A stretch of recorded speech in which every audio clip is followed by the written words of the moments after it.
Всем привет! Мы наконец-таки на Бали. Мы на Бали находимся уже третий раз. Мы здесь зимовали 5 лет назад и 3 года назад. Это во-первых. А во-вторых, наш канал не просто так называется «Кочевниками». Мы так называемые Digital Nomad, что переводится как цифровые кочевники, которые работают удаленно и, как правило, живут в путешествиях. А в-третьих, Бали является одним из самых популярных местом для так называемых Digital Nomad. Цифровых кочевников. Тут постоянно живут и зарабатывают в интернете несколько десятков тысяч человек. Абсолютно с разных стран мира, в том числе, конечно же, и из России. И начнем мы показывать остров именно с района Чангу, так как он занимает первое место в рейтинге цифровых кочевников на Бали. Погода здесь довольно хорошая. И дождей не так много, в отличие от центра Бали. Есть быстрый Wi-Fi. На острове далеко не во всех районах он есть. Здесь довольно безопасно и очень хорошо с ночной жизнью. Ресторанами, модой и йогой. А также здесь очень хорошо со всякими модными, красивыми кафешками. Они тут на любой вкус и цвет. Как правило, в них можно заметить странных людей с ноутбуками. Это и есть те самые цифровые кочевники. Еда тоже очень разнообразна. От стейков со всеми уровнями прожарки до супер веганских кафе. Помимо этого в Чангу есть и другие активности.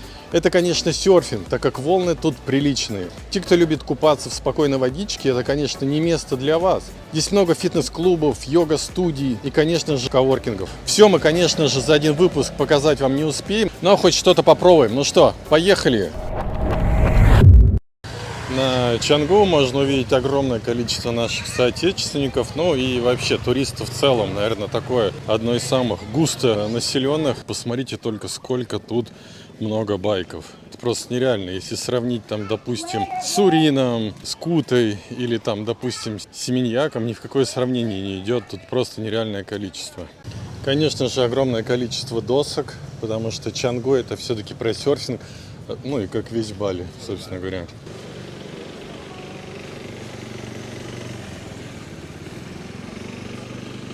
Ну и вот сам пляж. О, как здорово. Можно тут прийти и вот так вот посидеть, встретить закат или просто взять какой-нибудь кофе или еще что-то. Просто нереальное место, как будто сидишь в театре. Ну и, конечно же, Индийский океан. Сегодня у нас такой хороший прилив, поэтому волна доходит до самого берега. Вон та самая кафешечка, которая такая очень цивильная, и по вечерам тут все светится, огромное количество столиков на берегу. Красота. Мы решили чуть-чуть пройти, потому что тут просто нереально красиво. Такие прям куски камней огроменных. Ну и, конечно же, серфинг, если присмотреться, можно увидеть, что там вовсю катают. Судя по огромному количеству различных подношений, можно сделать вывод, что тут балийцы по вечерам проводят какие-то обряды, Ну и, конечно, тут красивечно все выглядит. Сейчас постараюсь, подойти и не упасть. Скорее всего, в отлив. Тут можно уже по песку ходить. А вот сейчас очень даже симпатично. Стоишь и смотришь на волны, как они бьются об эти камни. Конечно, красота. По левую сторону у нас Чангу пляж. Возможно, мы сейчас туда быстренько дойдем, покажем. Все побережье абсолютно по левую руку до Куты, оно приблизительно одинаковое. Там просто серо-коричневый пляж и волны. Особо вы там не покупаетесь.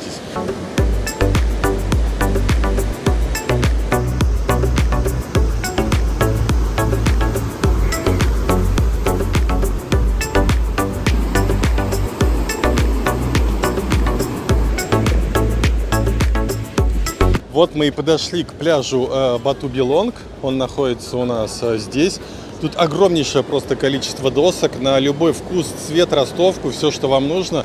Вот именно тут настоящее такое серферское место. Тут огромное количество людей, которые катаются на досках. Тут на протяжении 2 квадратных километров, наверное, серферов 100 или 200. Огромное количество. Также можно увидеть такие барчики, кафешки, где можно спокойно посидеть, почилить, попить кофе с друзьями. Видите, многие пытаются купаться, как я это делал в конце 2019 года. Но ваше купание напоминает просто настоящую борьбу с волнами. Посмотрите, какие огромные волны. И они постоянно вас сбивают. То есть, купаешься 10 минут, точнее, пытаешься купаться. Борешься с волнами, они тебя постоянно накрывают. И через 10 минут выходишь просто абсолютно без сил. Справа еще огромное количество таких кафешек. Садишься и сидишь, отдыхаешь. Там покатался на серфе, устал. Или собираешься кататься, нужно набраться сил. Тут идеально подходит это место. Также тут можно арендовать шезлонг и посидеть. Многие тут сидят до заката, потому что именно тут закат просто невероятный. Сейчас май, поэтому именно в этой стороне происходят самые крутые закаты. Ну, практически на всем побережье. Тут и Семеньяк, Легиан, Кута. Тут уже такая настоящая тусовка, где в основном, конечно, молодежь, да, 2/3 музыка. Там вот ребята в волейбол играют. Ну и тут уже просто такая неторопливая, спокойная жизнь. Ну а мы идем дальше. Сейчас хотим еще кое-что показать. Вообще Чангу это все-таки про серфинг, да. Если вы любитель активности различные, если вы любите там спорт, экстремальные виды спорта, то серфинг для вас. Если вы приезжаете на особенно пляж Бату-Белонг, Чангу, то настоятельно советую вам покататься на серфинге. Я, к сожалению, сейчас не катаюсь и, наверное, в ближайшее время не буду кататься, потому что у меня небольшие проблемы с коленями. Стараюсь сейчас просто оградить себя от экстрима, потому что хочется еще просто походить и покататься на велосипеде без испытывания себя на прочность. Поэтому с нашей стороны именно покатушек на серфинге не будет, но мы вам их советуем настоятельно, потому что тут все говорит о том, чтобы взять доску и прокатиться. Ну и тут, как практически на всех пляжах, вам будут подходить балики, что-то предлагать, массаж, какие-то цепочки, какие-то веера. Чем отличается еще пляж Бату-Белонг от других, что тут все-таки не так чисто, как, допустим, на том же Сануре, на Куте, потому что тут нет ряду дорогостоящих отелей, и тут нет людей, которые бегают с граблями и все это сгребают, убирают. Тут очень часто по вечерам из этого храма выходят балийцы и преподносят богам какие-то подношения. Потом все эти подношения абсолютно по всему пляжу раскиданы. Ну, от этого никуда не деться, это такая отличительная черта Бали. Ну и по левую сторону огромное количество просто вот этих вот шезлонгов и досок. Туда просто идти, вот, наверное, километра 2 идти, и абсолютно будут везде доски, будут везде серферы. Картина будет примерно одна и та же, включает цвет песка. Ну вот, как раз про то, что я говорил, балийцы сейчас приходят сюда на такую вот, можно сказать, службу, да, не знаю, как правильно называется, с подношениями. И по вечерам будут все выходить под музыку, песнопение вот сюда. Тут будут такие управляющие, которые будут разгонять людей, и им нужно будет пройти, оставить подношение. Ну а мы идем к одному месту, в котором не были очень давно, и надеемся, что оно сохранилось, потому что там находится то, ради чего Маша, собственно говоря, и приезжала на Бали. Самый вкусный стейк из тунца. Парковка тут, конечно, тоже вся заполнена огромным количеством байков. Тут также есть огромное количество мест, где можно помыться, туалет, душ, все, что вы хотите. И вот, по-моему, это кафешка. Ну вот, можно увидеть так немного цены.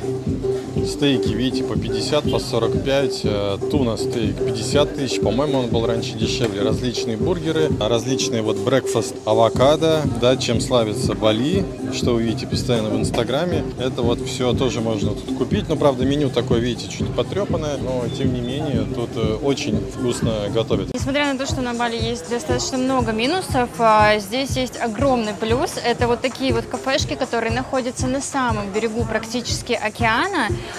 Вот буквально в шаговой доступности, с невероятно просто вкусной едой и очень привлекательными ценами.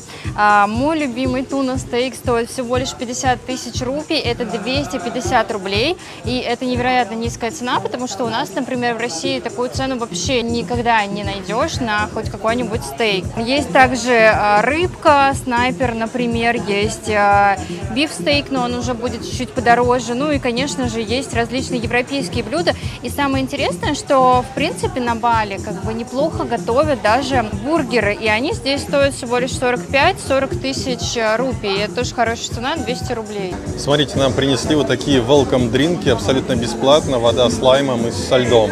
Мелочь, а приятно. Далеко не во всех кафешках так делают. Нам уже принесли наши блюда. Выглядит, конечно, просто невероятно вкусно. Только посмотрите, какой принесли огромный туна стейк. Он просто с мою руку практически.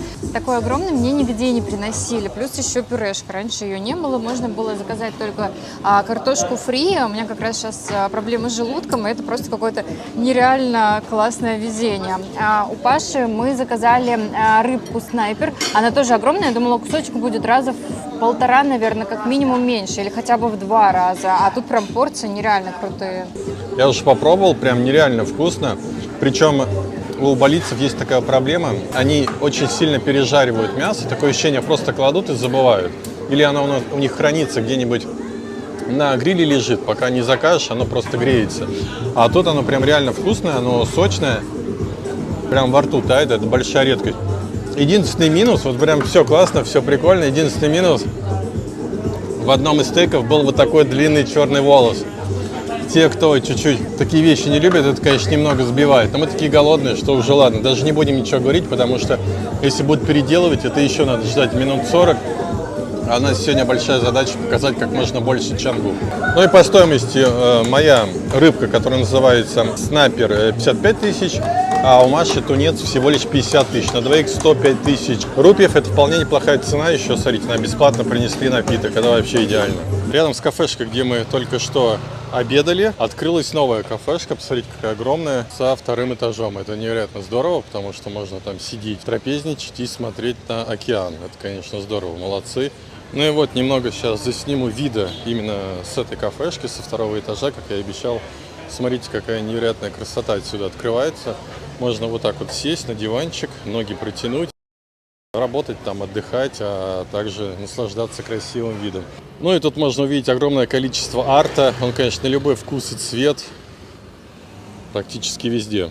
Ну и в Чангу, как в целом на Бали, да, в основном вот такие вот дорожки, где особо пешком не походишь. На байке более-менее хорошо, но если две машины едут, они всегда трудом разъезжаются, особенно если припаркованные байки.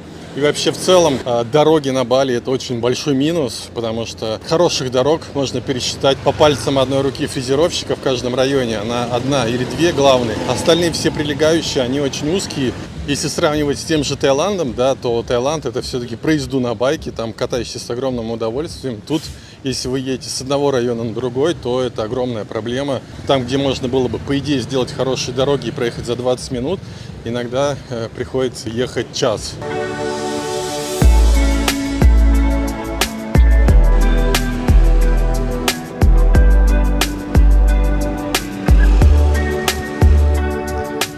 Посмотрите просто, какое огромное количество байков. Это все на Чангу. Просто невероятно, конечно. Это местные парковщики, которые собирают дань за то, что вы паркуете тут свой байк. Как правило, это 2000 рупий. Ну вот, еще немного арта. Вообще, в целом, Чангу довольно тусовое место. И тут, если вы хотите просто какую-то тусовку, да, найти единомышленников в плане там криптовалюты, не знаю, там в плане СММ, или просто, не знаю, просто вот потусить даже не по критериям какой-то работы, тут это вы точно найдете. Также тут очень здорово приезжать, если вы одиноки, да, без второй половинки. Тут огромное количество русскоязычных людей, и найти вторую половинку вообще не составит труда абсолютно. Ну вот еще можно увидеть еще арт, он абсолютно везде.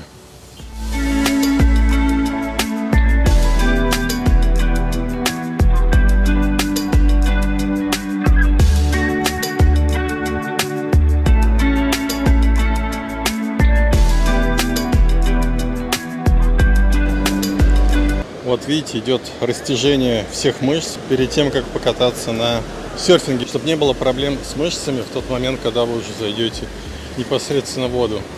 Ну и смотрите, даже в Чангу на первой линии можно увидеть такие вот нереально красивые, крутые отели. 4-этажные, с бассейном и с большим таким пляжным баром. Но это есть не только в Чангу, конечно же, и в Кути, и в Семенике, и в Сануре, и абсолютно везде. Но в Чангу это больше, конечно, не про дорогие отели, а про такие небольшие хомстеи, кондики, ну, довольно доступное жилье для серфингистов. Но также есть, конечно же, и дорогие виллы. Там где-то идет дождь. Надеюсь, что он к нам сегодня не придет сюда. И еще хотел показать красоты, просто нереальные. Мы сейчас вот вернулись к тому месту, где начинали. Также именно в Чангу очень много всяких стильных магазинчиков, где можно найти такую красивую, можно сказать, эксклюзивную одежду. И еще очень много людей, достаточно тоже стильных и таких модных, на стиле, спортивных. Ну и вот доказательство Машиных слов. Можно увидеть огромное количество вот таких вот магазинчиков, где можете вообще все что угодно найти. От каких-то купальников до шляп, до каких-то красивейших украшений. Большинство изделий, конечно, ручной работы, как одежда, так и различные украшения. По пути ехали, остановились. Можно увидеть огромное количество таких вот красивых магазинов одежды, которые оформлены очень так достойно, цивильно. Вообще все что угодно. Для девушек тут просто изобилие всего. Но не только для девушек, также и для мужчин. Огромное количество как плавок, так и всего остального. Это вот если вдоль улицы проехать. Ну и вот те самые кафешки, о которых мы говорили. Вид в них, конечно, просто нереальный. Смотрите, можно тут сесть. Красивый интерьер, все нереально круто. Так вот делаю. А посередине вот просто нет потолка, садишься, дышишь свежим воздухом. Ну, сейчас день, да, сейчас воскресенье, поэтому, возможно, тут людей мало, а под вечер людей побольше.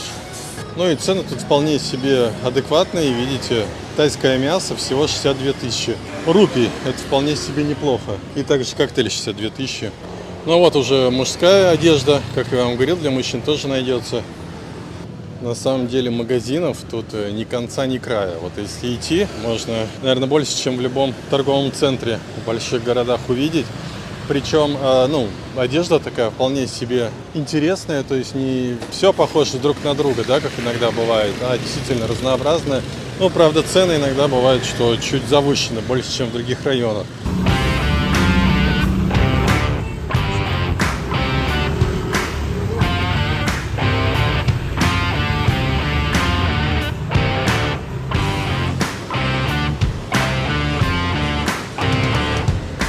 Ну вот, можно увидеть огромное количество баров, магазинчиков. Вот сейчас едем по главной улице в сторону Бату-Билонг, чтобы немного вам показать атмосферу, как это все выглядит. Мне кажется, именно на байке очень хорошо она передается. Ну вот справа тоже такая вот кафешка, чисто в балийском стиле. Мы уже просто, даже там можно скалолазанием позаниматься. Представляете, кафешка, где можно полазить.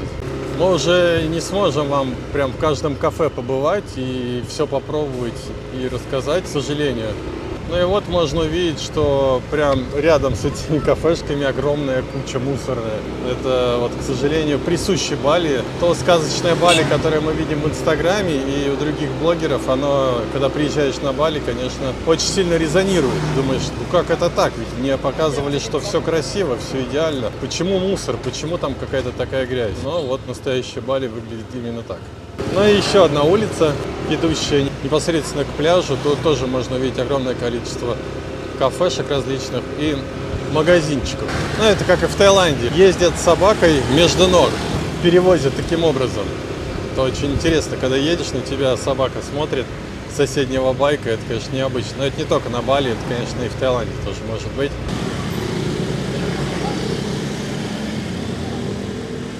Ну вот, мы сюда уже вернулись под вечер, совсем скоро закат, хотя, может, его и не будет, сегодня как-то непонятно. И можно увидеть, что как много людей, все уже начинают готовиться к закату. Обязательно кукуруза абсолютно на всех пляжах Бали, я думаю, не только Бали. Ну вот, хотел показать, как это выглядит все вечером.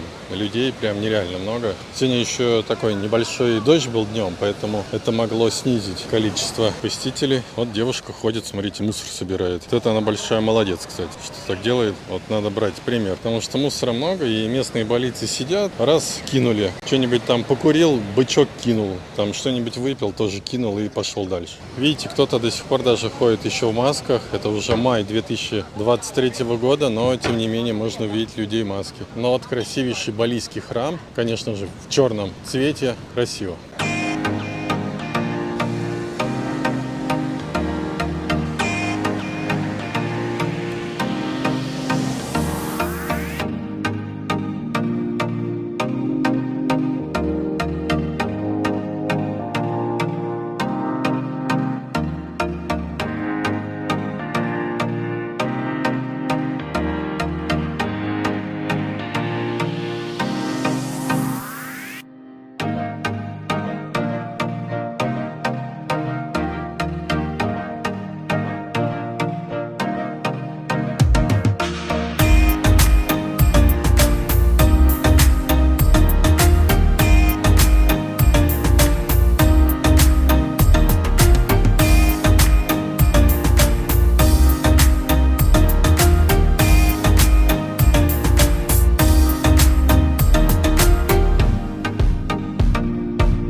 Мы в Чангу приехали буквально ненадолго, но уже удивляемся немного людям, которые тут, потому что большинство какие-то немного очарованные. То есть мы едем по дороге, впереди женщина едет, и она едет ровно посередине дороги, рассматривая витрины на самой медленной скорости. Ее не объехать, это все сигналят, то есть абсолютно никого не замечает. Причем хорошо, если бы это одна была девушка, просто вот одна за одной, их очень много. То же самое, когда были на пляже, девушка с парнем даже столкнулись, потому что один смотрел вправо, другая влево и просто ударились. Мы сейчас выезжали с пляжа, мужчина шел, может быть итальянец, не знаю, в каких-то полосатых трусах с бутылочкой пива и просто идет посередине, его не объехать, сигналишь, а он тебя не слышит, идет, качается такой в ритм.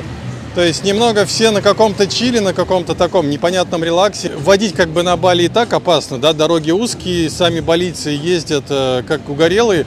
А тут еще добавляются немного очарованные такие туристы, и это просто нереально опасно.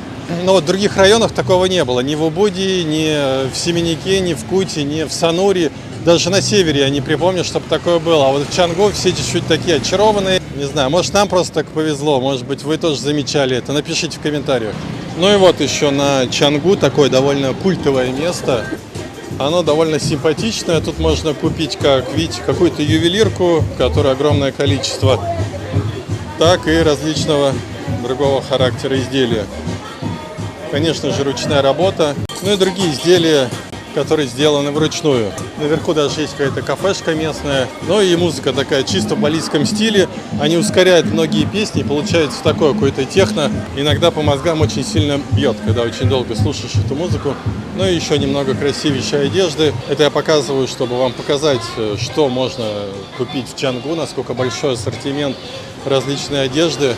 Если вы шопоголик, то тут, поверьте, вам будет предостаточно магазинов для того, чтобы их посетить. Мы решили встретить закат на пляже Семеньяк. Надеемся, что успеем до заката, если не будет больших пробок.